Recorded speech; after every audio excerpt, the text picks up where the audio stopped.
अमरीकी सदर का गाजा बोर्ड ऑफ पीस हकीकत बन गया। पाकिस्तान समेत 19 ममालिक के सरबराहान के मसवदे पर दस्तखत। वज़ीर-ए-आज़म शहबाज शरीफ ने अमरीकी सदर के गाजा बोर्ड ऑफ पीस के मसवदे पर दस्तखत कर दिए। वज़ीर-ए-आज़म शहबाज शरीफ और अमरीकी सदर के दरमियान खुशगवार गुफ्तगू। ट्रंप का दस्तखत करने पर वज़ीर-ए-आज़म शहबाज शरीफ से इजहार तशक्कुर। सऊदी अरब, तुर्की, कतर, कोसोवो, पैराग्वे ने भी गाजा बोर्ड ऑफ पीस के मसवदे पर दस्तखत कर दिए। UAE, Hungary, Indonesia, Mongolia, Uzbekistan, Kazakhstan, Azerbaijan, Bahrain, उर्दन, अर्जेंटाइन, मराकश, बुल्गारिया और आर्मीनिया समेत 19 ममालिक शामिल। अमरीकी सदर डोनाल्ड ट्रंप ने गाजा बोर्ड ऑफ पीस के मसवदे पर दस्तखत करने वाले रहनुमाओं से फर्दन मुसाफा किया।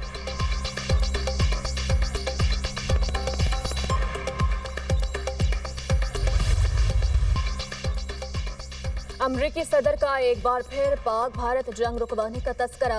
ट्रंप ने कहा, मैंने पाकिस्तान और भारत के दरमियान जंग रुकवाई। जंग रुकवाने पर बहुत से ममालिक के सरबराहान मेरे दोस्त बन गए। पाकिस्तानी वज़ीर-ए-आज़म ने कहा, आपने 1 या 2 करोड़ लोगों की जानें बचाई हैं। मैंने 10 माह में 8 जंगें रुकवाई। गाजा बोर्ड ऑफ पीस में शमूलियत पर तमाम ममालिक का मशकूर हूँ। हमास गैर मुसल्लह नहीं होगी तो इसका खात्मा किया जाएगा। इसराइल, ईरान, सेरेबिया, कोसोवो, थाईलैंड और कोलंबिया के दरमियान तनाज़ा खत्म कराया। अमरीका तरक्की करेगा तो दुनिया तरक्की करेगी।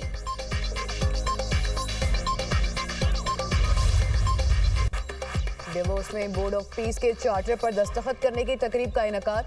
वज़ीर-ए-आज़म शहबाज शरीफ और फील्ड मार्शल सईद आसिम मुनीर की शिरकत। पाकिस्तान की सियासी और अस्करी क़यादत तकरीब में आलमी रहनुमाओं की तवज्जो का मरकज़। अमरीकी सदर डोनाल्ड ट्रंप ने तकरीब के दौरान खुसूसी तौर पर फील्ड मार्शल सईद आसिम मुनीर की तरफ इशारा करते हुए मुस्कुराहट के साथ खैर मकदम किया। डेवोस फोरम में वज़ीर-ए-आज़म और फील्ड मार्शल आलमी रहनुमाओं की तवज्जो का मरकज़। आलमी इक़्तिसादी फोरम में आलमी रहनुमाओं से गैर रस्मी मुलाकातें, मुस्कुराहटों और गर्मजोशी का तबादला। वज़ीर-ए-आज़म और फील्ड मार्शल की अज़रबैजान के सदर इल्हाम अलीयेव से मुलाकात। वज़ीर-ए-आज़म और फील्ड मार्शल अमरीकी वज़ीर ख़ारजा मार्को रूबियो से भी मिले। सऊदी वज़ीर ख़ारजा शहज़ादा फैसल बिन फरहान से भी मुलाकात की। वज़ीर-ए-आज़म और फील्ड मार्शल की अमरीकी सदर की खुसूसी खिताब की तकरीब में भी शिरकत। नायब वज़ीर-ए-आज़म इसहाक़ डार की तुर्क वज़ीर ख़ारजा से मुलाकात। फील्ड मार्शल सईद आसिम मुनीर की भी मुलाकात में शिरकत। इसहाक़ डार की थाईलैंड के वज़ीर ख़ारजा से भी मुलाकात।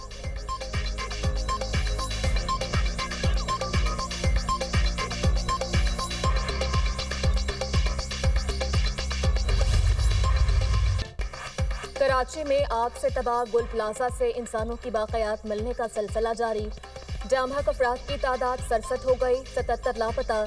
इमारत की छत से 16 मोटरसाइकिलों समेत 61 गाड़ियाँ उतार ली गईं। DC साउथ कहते हैं शफाफ तहकीकात जारी हैं। इमारत में मलबा हटाने का काम जारी। बिजली की फराहमी मुअत्तल होने के बावजूद रेस्क्यू वर्कर्स इमदादी सरगर्मियों में मसरूफ।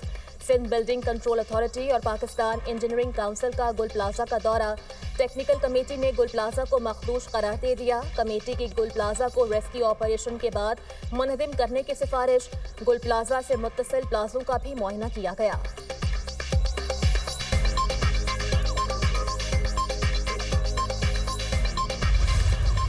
हमारा बच्चा चाहिए, हम यहाँ से नहीं जाएंगे जब तक हमारा बच्चा नहीं आता। अस्पताल में भी जा रहे हैं, बस यही है, कोई शनाख्त नहीं है, कोई पता नहीं है इसका, बस सब जगह यही है। अभी तक ये बच्चे का लापता है, कोई पता ही नहीं दे रहा है। माँ पागल हो गई है। 6 दिन से आ रहे हैं, बन जाए हमारा, और अभी तक लापता है। उनको जरूरत होती है तो कौन को जगाते हैं। आज कौन को जरूरत है वो लोग सोए पड़े हैं। जागे ना, इनके जमीर कहाँ है। प्यारों की याद और लबों पर फरियाद। गुल प्लाजा के बाहर आज भी खवातीन का एहतजाज। इंतजामिया ने इमारत के अंदर जाने से रोक दिया। मुजाहिरीन का कहना है 6 रोज हो गए, हमारे बच्चे मलबे तले दबे हैं, तलाश किया जाए।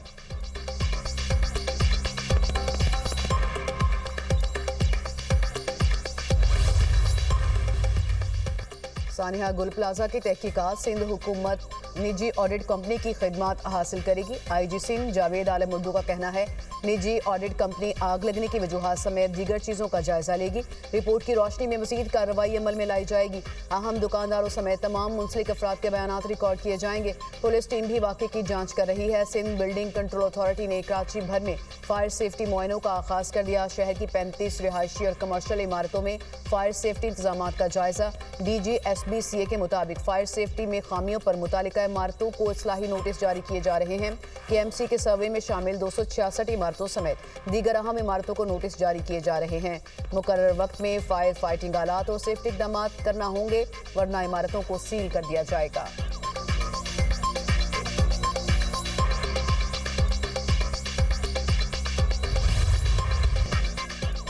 एमक्यूएम का कराची को विफाक का हिस्सा बनाने का मुतालिबा। सारा कराची हमें कह रहा है कि हम लोग कुछ नहीं कर रहे, कितना खून दें, हम कितनी लाशें उठाएं। वफाकी वज़ीर सेहत मुस्तफ़ा कमाल की न्यूज़ कॉन्फ्रेंस बोले, कराची में एक रोज़ में 100 अफराद का कत्ल किया जाता है। रियासत 30 साल से रॉ का नेटवर्क ख़त्म करने में नाकाम थी। हुकूमत पाकिस्तान ने हमें किन लोगों के हवाले कर दिया था?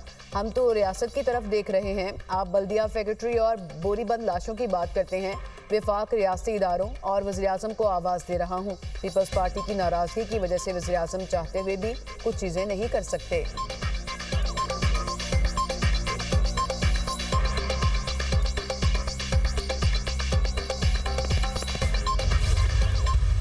वो लोग बात कर रहे हैं जिन लोगों ने हाथ से इस तरह के इंसिडेंट किए हैं इस शहर में। वो जमातें बात कर रही जिन्होंने हाथ से, इन लोगों ने जिंदा लोगों को भत्ते के चक्कर में जलाया भी है। साने आशूरे के बाद जो बोल्टन मार्केट में आग लगाई गई और जिस वक्त फिर इंसानों का शिकार खेला गया 12 मई को, कीमती जाने ली, मासूम लोगों की जाने ली। आपके मुंह से इस तरह की बातें अच्छी नहीं लगती। चंद अनासर गुल प्लाजा वाक़े पर पॉइंट स्कोरिंग कर रहे हैं। क्या कराची को विफाक के हवाले करने के बाद ऐसे वाक़यात नहीं होंगे? सिंध के सीनियर वजीर शर्जील मेमन का जवाब। कहा, मुस्तफ़ा कमाल 18वीं तरमीम पर वही बात कर रहे हैं जो ख्वाजा आसिफ ने की। कोई भी जमात तनकीद करे लेकिन सानिहात पर सियासत ना करे। वो जमात बात कर रही है जिसने अपने हाथों से लोगों को जिंदा जलाया। भत्ते के चक्कर में बल्दिया फैक्ट्री को आग लगाई गई। 12 मई को मासूम लोगों को निशाना बनाया गया। हुकूमत मुतासरीन सानह गुल प्लाजा को अकेला नहीं छोड़ेगी। ऐसी स्कीम लाना चाहते हैं जिसमें मुतासरा दुकानदारों को बिला सूद कर्ज मिले।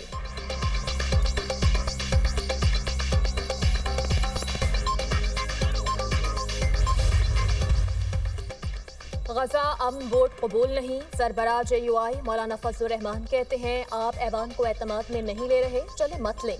मगर क्या काबीना को एतमाद में लिया? मेरे जिले में अमन नहीं, पूरा इलाका मुसल्लह लोगों के हवाले है। वो भत्ता लेते हैं। 8 फरवरी को यौम सियाह के तौर पर मनाएंगे।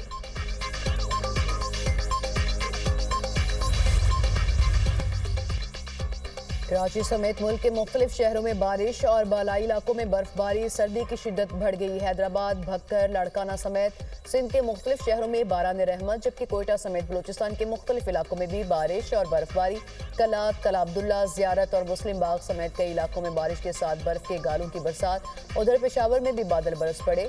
हंगू और अक्सई के मुख्तलिफ इलाकों में शदीद बर्फबारी। इस्लामाबाद और रावलपिंडी में मौसम अबरालूद, मुख्तलिफ इलाकों में बूंदाबांदी। लाहौर, सरगोदा समेत पंजाब के कई शहरों में सर्द हवाओं के साथ बारिश। मरी में भी बर्फबारी से सर्दी में इजाफा।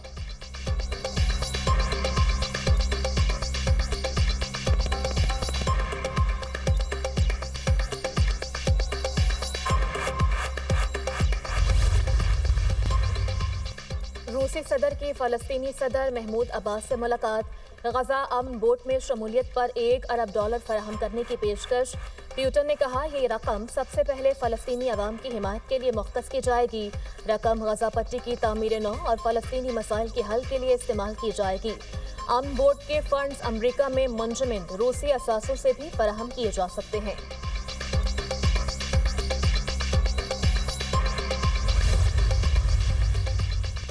अहले गजा पर जारी इसराइली मुजालिम का सिलसिला थम न सका। मजीद 11 फ़लस्तीनी शहीद, 2 बच्चे और 3 सहाफ़ी शामिल, 6 अफराद जख्मी। अहले गजा साफ पानी से भी महरूम। UN ने नए इंसानी बहरान से मुताल्लिक खबरदार कर दिया।